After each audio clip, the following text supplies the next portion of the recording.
আসসালামু আলাইকুম রহমতুল্লাহি ওয়া বারাকাতুহু। ছেলেমেয়েরা কাছে দূরে যেখান থেকে দেখছো, আশা করছি সবাই আল্লাহর রহমতে ভালো আছো। আমরা জানি যে প্রায় ঢাকা শহর থেকে শুরু করে বাংলাদেশের প্রতিটা স্কুলে এখন আমাদের অর্ধবার্ষিক পরীক্ষা চলছে। আমরা আজকে আলোচনা করছি ফিরেন্সের একটা গুরুত্বপূর্ণ অংশ, সেটা হচ্ছে তারল্য বনাম মুনাফা নীতি। ছেলেমেয়েরা খুব মনোযোগ দিয়ে শুনতে হবে। তারল্য বনাম মুনাফা নীতি কি বলছি বলো তো?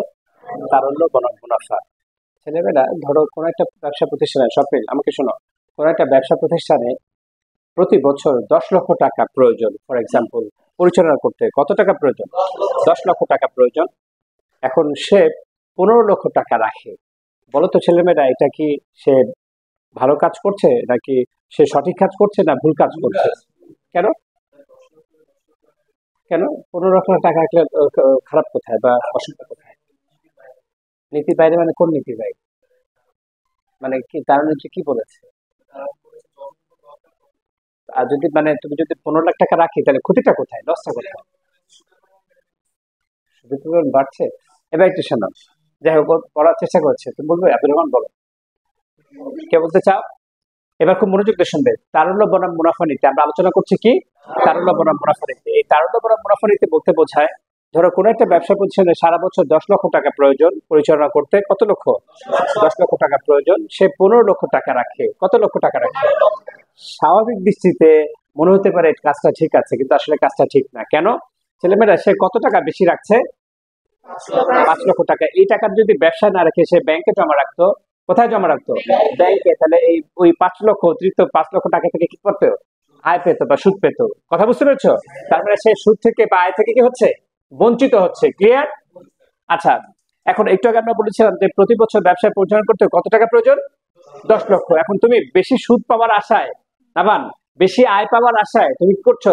7 লক্ষ টাকা ব্যবসায় রেখে দিচ্ছ। এটা ভালো না খারাপ? এটাও খারাপ। কেন? কারণ তুমি যে কম টাকা রাখছো, লক্ষ্য করো আমার দিকে, তো তুমি কম টাকা রাখছো, এই কম টাকার কারণে পাওনাদার এসে তোমার ব্যবসা প্রতিষ্ঠানের সামনে প্রতিদিন চিৎকার চেঁচামেচি করে, ভাই টাকা দেন না কেন, কর্মচারীরা বলে আমাদের বেতন দেন না কেন। এটাও কি সুনাম নষ্ট হচ্ছে? ক্লিয়ার? অর্থাৎ ব্যবসায় এমন একটা অবস্থায় তোমার ওই নগদ অর্থ বিদ্যমান রাখা, যার ফলে অর্থ বেশিও থাকবে না, অর্থ কমও থাকবে না, অর্থাৎ কাম্য অবস্থায় অর্থকে বজায় রাখা। কথা বুঝতে পেরেছো? তো আমরা কি বলবো? তারল্য ও মুনাফার মধ্যে উপযুক্ত ভারসাম্য বজায় রাখার নীতি হচ্ছে তারল্য নীতি। বলো আমার সাথে, বলো। তারল্য ও মুনাফার মধ্যে উপযুক্ত ভারসাম্য রক্ষার মাধ্যমে তারল্য ও মুনাফার মধ্যে উপযুক্ত ভারসাম্য বজায় রাখার নীতিকে তারল্য ও মুনাফা নীতি বলে। ক্লিয়ার? আবার আবার একবার বলো তো, তারল্য ও মুনাফার মধ্যে উপযুক্ত ভারসাম্য বজায় রাখার নীতিকে তারল্য ও মুনাফা নীতি বলে। বলো আব্দুর রহমান, বলো, সংখ্যাটা বলে দাও। বলো, বলো মজ, বলো। না, তারল্য ও মুনাফার মধ্যে উপযুক্ত ভারসাম্য বজায় রাখার নীতি হলো তারল্য ও মুনাফা নীতি। আলামিন বলো, মুসা বলো। না, নাবান বলো। হ্যাঁ, ভেরি গুড। তারল্য ও মুনাফার মধ্যে উপযুক্ত ভারসাম্য রাখার নীতিকেই বলে তারল্য ও মুনাফা নীতি। অর্থাৎ বেশি তরল অর্থ রাখবো না, আবার কম অর্থ রাখবো না। ক্লিয়ার সবাই? আচ্ছা, চলে এসো। এবার আমরা আলোচনা করতে যাচ্ছি আর একটা নীতি, সেটা হচ্ছে বৈচিত্র্যতার নীতি। আমরা কি আলোচনা করতে যাচ্ছি ছেলেমেয়েরা? বৈচিত্র্যতার নীতি। এটা একটা গুরুত্বপূর্ণ। লক্ষ্য করো, বৈচিত্র্য নীতি বলতে দুইটা বিষয় বোঝানো হয়, মানে দুইটা প্রেক্ষাপটে আলোচনা করা যায়।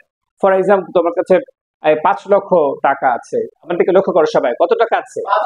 5 লক্ষ টাকা আছে। তো তুমি চিন্তা করলে যে এই 5 লক্ষ টাকা দিয়ে একটা ব্যবসা করি, এটাও তুমি করতে পারো। অথবা তুমি কি করতে পারো, এই 5 লক্ষ টাকাকে দুইটা ব্যবসায় বিনিয়োগ করতে পারো। কথা বুঝতে পেরেছি কিনা বলো? তাহলে এখন ধরো আব্দুর রহমান এই 5 লক্ষ টাকা একটা ব্যবসায় বিনিয়োগ করলো, আর মুয়াজ এই 5 লক্ষ টাকা দুইটা ব্যবসায় বিনিয়োগ করলো। আচ্ছা, তোমার কাছে কি মনে হচ্ছে কার সিদ্ধান্তটা সঠিক হতে পারে? মুয়াজের। কেন বলো তো? কারণ কোনো কারণে যে আব্দুর রহমানের ব্যবসা যদি লস হয়ে যায়, তাহলে পুরো 5 লক্ষ টাকায় লস হয়ে গেল। কিন্তু মুয়াজের যদি একটা ব্যবসা লস হয়, 2.5 লক্ষ টাকা লস হলেও আরেকটা ব্যবসা কিন্তু টিকে থাকবে। কথা বুঝতে পেরেছো তো? এটা একটা যেমন বিষয়। আমার দিকে লক্ষ্য করো। আবার এভাবে বলা যায়, ধরো তুমি তুমি মোবাইল ব্যবসা করছো, কি ব্যবসা করছো? মোবাইল ফোন বিক্রি করো। এখন ধরো যারা মোবাইল ফোন বিক্রি করে, ওরা যদি শুধু মোবাইল ফোন বিক্রি করে, যদি মোবাইল ফোন সেল কম হয়, তাহলে ওদের কি হবে না? খরচ উঠবে না, আয় হবে না? হবে। কিন্তু মোবাইল ফোন ব্যবসা বেশি, মোবাইলের কাভার, চার্জার, হেডফোন ইত্যাদি যদি ব্যবসা করে, তাহলে কি হবে? তাহলে মোবাইল বিক্রি না হলেও মোবাইলের যে গুরুত্বপূর্ণ পার্টস গুলো বিক্রি হবে, ওগুলো বিক্রি করে লাভ হবে এবং ব্যবসা প্রতিষ্ঠান চালানো যাবে। এটা হচ্ছে উপযুক্ততার নীতি, সরি, এটাই হচ্ছে বৈচিত্র্যের নীতি। বলে এটাই কি? বৈচিত্র্যের নীতি। ক্লিয়ার? আচ্ছা, এবার হচ্ছে আমরা উপযুক্ততার নীতি আলোচনা করব। কি নীতি আলোচনা করব? উপযুক্ত। এই প্রথমে কি আলোচনা করলাম? তারল্য বনাম মুনাফা, তারপর বৈচিত্র্যের নীতি, তারপর এবার হচ্ছে উপযুক্ত নীতি আলোচনা করব। ছেলেমেয়েরা ভালো করে শোনো, আমাদের লক্ষ্য করো, আমার দিকে তাকাও, এমসিকিউ আসবে।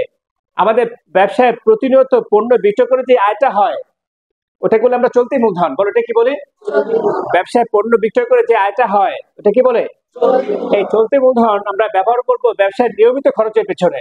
ব্যবসায় আর মালিক যে অর্থ ব্যবসায় দেয়, সেটাকে আমরা বলি মূলধন। সেটাকে আমরা কি বলি? অথবা মালিক যে অর্থ ঋণ থেকে ঋণ নিয়ে এসে দেয়, ওটাকে বলি ঋণ মূলধন। এটা কি বলি? এই মালিক যে অর্থ ব্যবসায় দেয় বা মালিক যে উৎস থেকে ঋণ নিয়ে আসে, এটাকে বলে স্থায়ী মূলধন। এটা কি বলে? কথা বুঝতে পেরেছো? বলো তো তুমি, স্থায়ী মূলধন কোনটা? মালিক ব্যবসায় টাকা দেয়, অথবা মালিক যদি কোনো উৎস থেকে ঋণ এনে ব্যবসায় দেয়। একটা মালিক দিলে এটাকে বলে নিজস্ব মূলধন, আর যদি কোথা থেকে ঋণ এনে দেয়, এটাকে বলে ঋণ মূলধন। ক্লিয়ার? আচ্ছা, তুমি বলো তো নাভান, যে ব্যবসায় নিয়মিত আয় থেকে যে টাকাটা পাওয়া যায়, ওটাকে কি বলে? হয়েছে। ব্যবসায় নিয়মিত আয় থেকে যে টাকাটা পাওয়া যায়, ওটাকে চলতি মূলধন। ওটা কি বলে? চলতি মূলধন।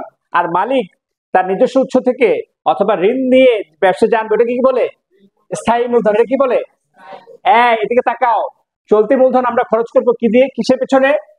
চলতি মূলধনের খরচ করবো আমরা ব্যবসায় নিয়মিত ব্যয়ের পিছনে। নিয়মিত, অর্থাৎ যে টাকাটা আয় হবে ওটাকে বলে চলতি মূলধন। যে টাকাটা আয় হবে ওটাকে বলে কি বলে? যে টাকাটা আয় হবে, তোমাকে কান্ত দাঁড় করাবে একটু পরে। যে টাকাটা আয় হবে সেটাকে বলে, যে টাকাটা আমাদের ব্যবসা আয় হয় সেটাকে বলে। এই চলতি মূলধন দিয়ে ব্যবসায় নিয়মিত খরচ করবো। বলো, চলতি মূলধন দিয়ে ব্যবসায়। আর মালিক যে টাকাটা দিবে ওটাকে কি বলে? স্থায়ী মূলধন। মালিক যে টাকাটা দিবে সেটাকে বলে স্থায়ী মূলধন। দিয়ে শুধুমাত্র আমরা স্থায়ী সম্পদের পেছনে ব্যয় করব। স্থায়ী মূলধন দিয়ে শুধুমাত্র আমরা। আচ্ছা, মালিক 1 লক্ষ টাকা দিল, ওইটা দিয়ে আমরা। এই বলো তো, মালিক ব্যবসা 1 লক্ষ টাকা দিয়েছে। কত টাকা? 1 লক্ষ টাকা দিয়েছে। এই টাকা দিয়ে কর্মচারী বেতন দিয়েছে। স্বপ্নিল, কাজটা কি ঠিক হয়েছে না ঠিক হয়নি? মালিক ব্যবসা 1 লক্ষ টাকা দিয়েছে, এই 1 লক্ষ টাকা দিয়ে স্বপ্নিল কর্মচারী বেতন দিয়েছে। কাজটা ঠিক হচ্ছে না হয়নি? হ্যাঁ, কারণ স্থায়ী মূলধন দিয়ে কি করার কথা ছিল? স্থায়ী সম্পদ। কিন্তু কর্মচারী বেতন দিয়েছে, এটা ঠিক হচ্ছে? আর ব্যবসায় নিয়মিত আয় যেটা হয় সেটাকে আমরা কি বলি? এই চলতি মূলধন দিয়ে স্থায়ী সম্পদ ক্রয় করা হচ্ছে। এটা কি ঠিক হচ্ছে? এটাও ঠিক হয়নি, কারণ চলতি মূলধন দিয়ে স্থায়ী সম্পদ ক্রয় করা যাবে।